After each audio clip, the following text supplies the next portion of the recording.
ये हमारे लिए बहुत महत्वपूर्ण अवसर है और जब ये कार्यक्रम जब रायपुर में हो रहा है तो निश्चित रूप से इसका लाभ जहां उद्योगपतियों को मिलेगा वहां छत्तीसगढ़ को भी मिलेगा। आना तो मुझे कल था, लेकिन आज पहुंचा हूं। ये पुरानी फिल्म की गाना मैं देर करता नहीं, देर हो जाती है। इस विलंब के लिए मैं आप सबसे क्षमा चाहता हूं, लेकिन देर होने के बावजूद भी वही गर्मजोशी, वही उत्साह के साथ आप सब ने मेरा स्वागत और अभिनंदन किया है, उसके लिए मैं सभी साथियों को धन्यवाद देता हूं। आदरणीय साथियों, छत्तीसगढ़ के बारे में आदरणीय सांसद जी ने बताया कि छत्तीसगढ़ में 44% जंगल है, यहाँ खदानें हैं, यहाँ उद्योग है और सबसे पुराना हमारा steel plant Bhilai steel plant है, जो छत्तीसगढ़ के इस्पात जगत में कहें या छत्तीसगढ़ के अर्थव्यवस्था कहें, उसकी रीढ़ की हड्डी यदि कोई है तो भिलाई स्टील प्लांट है, एनएमडीसी है। इसके माध्यम से निश्चित रूप से छत्तीसगढ़ की अर्थव्यवस्था में काफी बढ़ोतरी हुई और इसकी शुरुआत पंडित जवाहरलाल नेहरू जी ने की थी और उसके बाद तो भिलाई के साथ साथ उरला, फिर सिलतरा, रायगढ़, अनेक स्थानों पे स्टील प्लांट लगे और बड़ी मात्रा में देश की आवश्यकता के साथ साथ विश्व व्यापार में छत्तीसगढ़ के उद्योगपतियों का बड़ा योगदान है। इसके लिए मैं सभी हमारे छत्तीसगढ़ के उद्योगपतियों को बधाई देता हूं, शुभकामना देता हूं। आदरणीय साथियों, स्टील जगत में बहुत सारी चुनौतियां हैं, बहुत सारी परेशानियां हैं और उन सब चुनौतियों का सामना करते हुए हमें आगे बढ़ना भी है और इसमें राज्य सरकार है, केंद्र सरकार है, इसकी बड़ी महत्वपूर्ण भूमिका होती है। अभी उद्योग नीति के बारे में चर्चा हो रही थी 2019-2024 और जब सरकार बनी तो मैं सभी मंत्रियों के साथ, उद्योगपतियों के साथ बैठा था और उनसे मैंने यही आग्रह किया था कि जो सबसे अच्छे पॉलिसी देश भर के विभिन्न राज्यों में है उसको ले आइएगा, उसको हम लोग शामिल करेंगे। और उसकी परिणति ये हुई कि आज 60 से लेकर 150% तक के अनुदान की व्यवस्था हमारे छत्तीसगढ़ में जो उद्योग लगाने वाले जो उद्योगपति हैं उनको सुविधाएं मिलेगी। कोरोना काल था, कोरोना काल में मैं सभी उद्योगपतियों से, चेंबर ऑफ कॉमर्स के सभी साथियों से, विभिन्न सेक्टर के लोगों से मैं मुलाकात भी करता था, बात भी करता था, वर्चुअल मीटिंग भी लेता रहा। उस समय जब ये 2019 से 24 का जो पॉलिसी आया उसके बारे में मैंने उद्योगपति मित्रों से पूछा कि आपको कैसा लगा ये पॉलिसी। उसमें से एक व्यक्ति ने जो कहा मुझे वो अभी भी याद है और उन्होंने कहा था कि ये पॉलिसी ऐसी है कि आज बहुत सारे ऐसे उद्योग हैं जो लगातार घाटे में चल रहे हैं और वो हमारे इस पॉलिसी से कभी वो उद्योग बंद नहीं होंगे, वो कभी बैंक करप्ट नहीं होंगे, बल्कि वो आगे बढ़ेगा।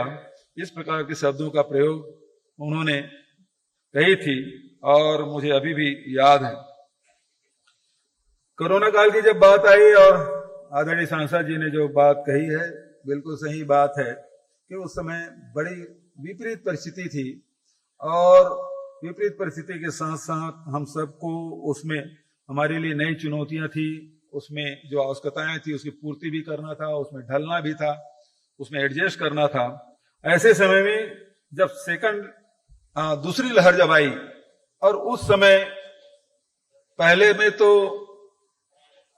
रेमडेसिविर वगैरह की जरूरत नहीं पड़ती थी, लेकिन दूसरी लहर में ऑक्सीजन और रेमडेसिविर की बात आई और जब ऑक्सीजन की बात आई तो देश के राजधानी में हाहाकार मचा, ऑक्सीजन नहीं था।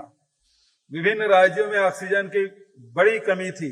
महाराष्ट्र में, मुंबई में तो ठीक था, लेकिन अन्य जगहों विदर्भ वगैरह की बात करें, नागपुर की बात करें, तो वहां ऑक्सीजन की बड़ी कमी थी। मध्य प्रदेश में कमी थी।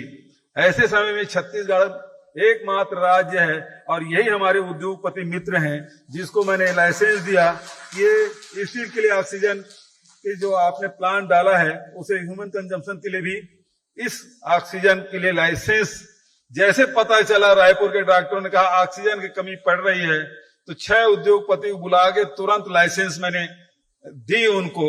और ये बताते हुए मुझे प्रसन्नता है कि छत्तीसगढ़ के साथ साथ अनेक राज्य हैं जहां ऑक्सीजन पहुंचाने का काम हमारे छत्तीसगढ़ के उद्योगपतियों ने किया है। इसके लिए मैं बधाई देता हूं और मुझे इस बात का गर्व भी है।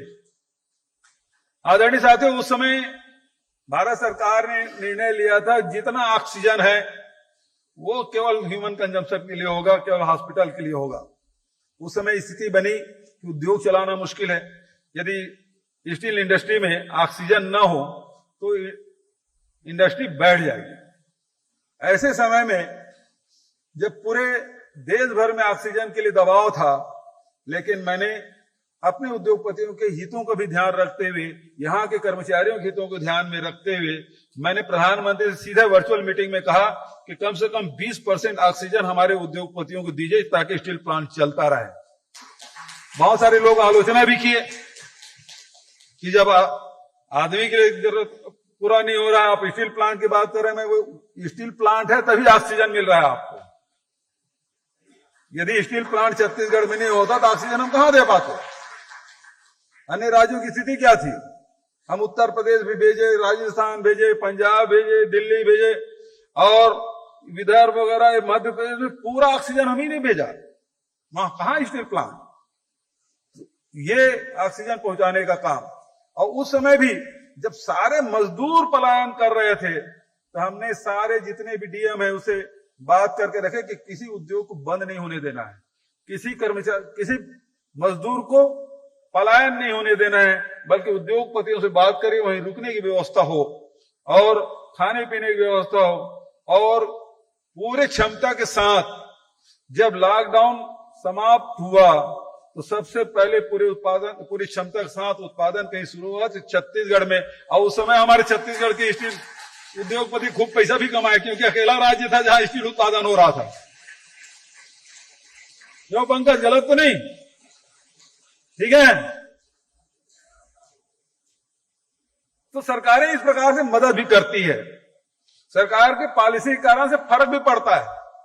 हमका नुकसान हुआ, कुछ लोगों को फायदा भी होना, कुछ लोगों को नुकसान हो रहा। अभी मैं बात कर रहा था कि जब पैलेट में जब टैक्स लगाया तो उसके बाद डाउन हुआ आयरन ओर की कीमत, तो हमको तो नुकसान ही होगा राज्य सरकार को, क्योंकि रॉयल्टी उसी से मिलनी है। लेकिन उसके कारण से जिसके पास खदानें नहीं है उसके साथ बड़ी मुश्किल हो रही थी, क्योंकि आयरन और कीमत अप होते जा रहा था। फिर रोक लगी, फिर ठीक हुआ। लेकिन स्टील प्लांट में पूरे विश्व बाजार में यही है कि 3-4 साल में एक बार बूम आता है, फिर 3 साल इंतजार करना होता है। ये स्टील उद्योग जगत की है।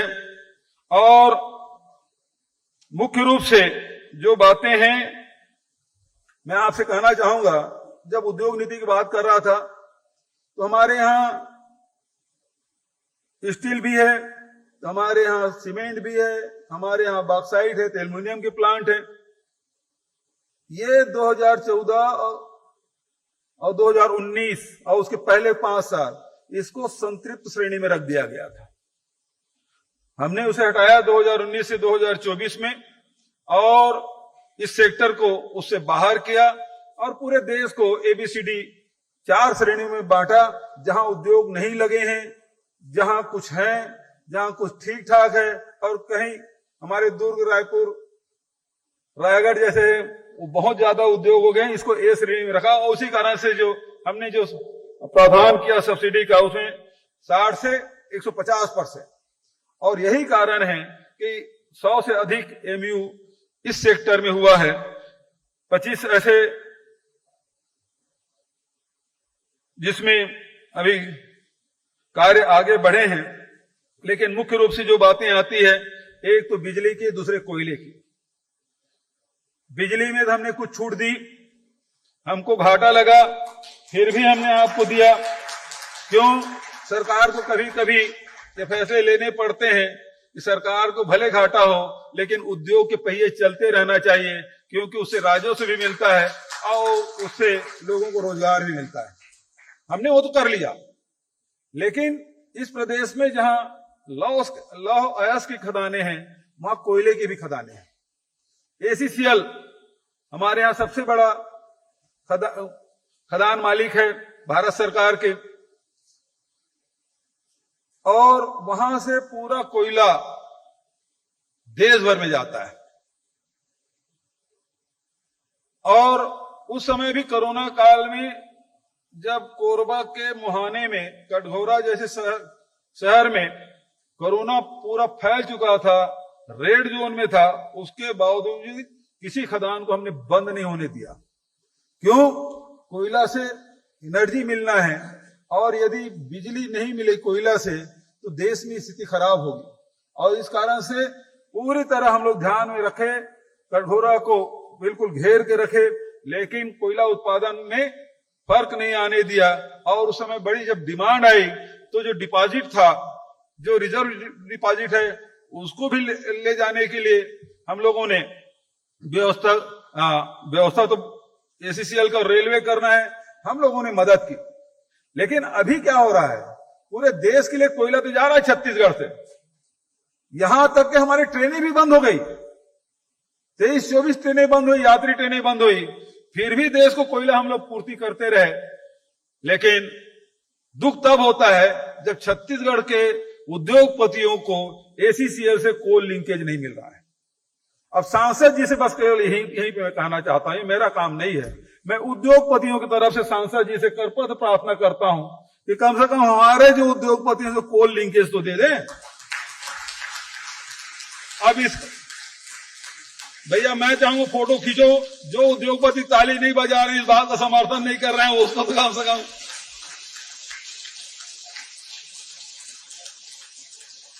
ये काम आपका सांसद जी, कि छत्तीसगढ़ के उद्योगपतियों को कोल लिंकेज मिलना चाहिए। क्यों?